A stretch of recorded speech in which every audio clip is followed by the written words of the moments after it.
Media మిత్రులకు నమస్కారం. నేడు జరిగినటువంటి ప్రెస్ మీట్ బీఆర్ఎస్ పార్టీ నాయకులది వసలేని వాదన. మేము ఏం చెప్పినామనంటే, మా నాగరాజ్ సార్ గారు వర్ధన్నపేటను రాష్ట్రంలోనే అగ్రగామిగా నిలిపిస్తుందని సవాల్ ఇస్తున్నాం. మీరు చేసినటువంటి 10 సంవత్సరాల పాలనలో ఒక్కిళ్ళు తెచ్చినా మేము రాజకీయంగా అంబేద్కర్ సెంటర్లో చర్చకు సిద్ధమని మేము సవాల్ ఇచ్చినాము.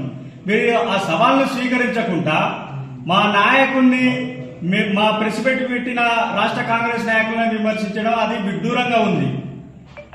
గోల్డ్ మెడలిస్టు మా నాయకుడు, మీరు 10 పేలైన నాయకులు, మోకాల్లో ఉన్న మెదడున్న నాయకులతోటి మీరు మాట్లాడడం చాలా సిగ్గుసేటు. 10 ఫెయిలైన నాయకుల ప్రెస్ మీట్లు మీరెట్లా పెడతారా? మీరు 10 సంవత్సరాలలో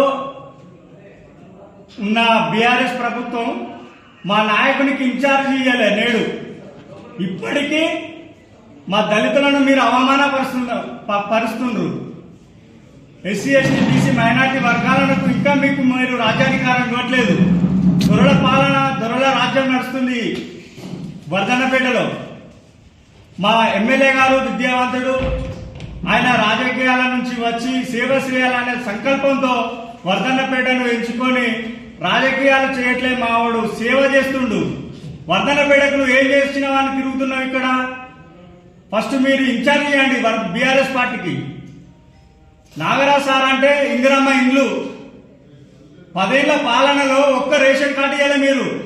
మా నాగరాజ్ సార్ గారు గౌరవనీయులు రేవంత్ రెడ్డి గారి దగ్గర కొట్లాడి నియోజకవర్గానికి 3500 ఇండ్ల కంటే ఎక్కువ తీసుకొచ్చి బడుగు బలైన వర్గాలకు న్యాయం చేస్తుండు. నిన్ననే చూడండి, మీరు సుడిగాలి పర్యటన చేసి బీద ప్రజల ఇళ్లలో తిరుగుతుంటే వారి కళ్ళల్లో ఆనందాన్ని నిన్ననే చూశారు.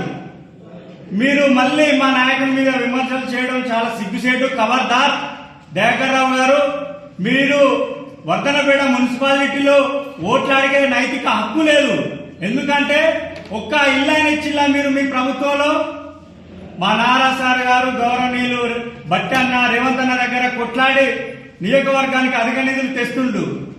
ఎస్సీ ఎస్టీ బీసీ మైనార్టీలకు నాణ్యమైన విద్యను ఇండియా స్కూల్ తోటి 200 కోట్లతోటి బడుగు బలైన వర్గాలు ఉన్నత విద్యను అభ్యసించాలని, పేద ప్రజలకు ఉచిత ఆరోగ్యం ఉంటుందని కొట్లాడి మన వర్ధన్నపేటలో శంకుస్థాపన చేస్తున్నది మీకు అవపడట్లేదా?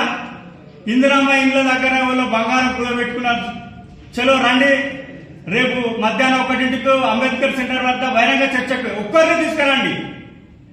ఇందిరమ్మ ఇండ్లు ఇచ్చినటువంటి బెనిఫిషియర్ను ఒక్కరిని తీసుకురండి. మేము దాని చర్చకు సవాల్ విసురుతున్నాం. నాగరాజ్ సార్ గారు రాజకీయాలు చేయడానికి రాలేదు ఇక్కడికి. వర్ధన్నపేట ప్రజలను ఉన్నత విద్యావంతులుగా తీర్చిదిద్దడానికి వచ్చాడు. పేద ప్రజలకు మంచి ఆరోగ్యం ఉంటే వారి యొక్క పిల్లల భవిష్యత్తు బాగుంటుందనే ఉద్దేశంతో ఈ నియోజకవర్గాన్ని ఎంచుకోవడం జరిగింది. ఖబర్దార్, ఇంకోసారి బీఆర్ఎస్ నాయకులారా మా నాయకుల మీద అనుచిత వ్యాఖ్యలు చేస్తే కాంగ్రెస్ కార్యకర్తలు, సైనికులు పారాషూట్లై మీ మీద దాడి చేయడం జరుగుతుంది.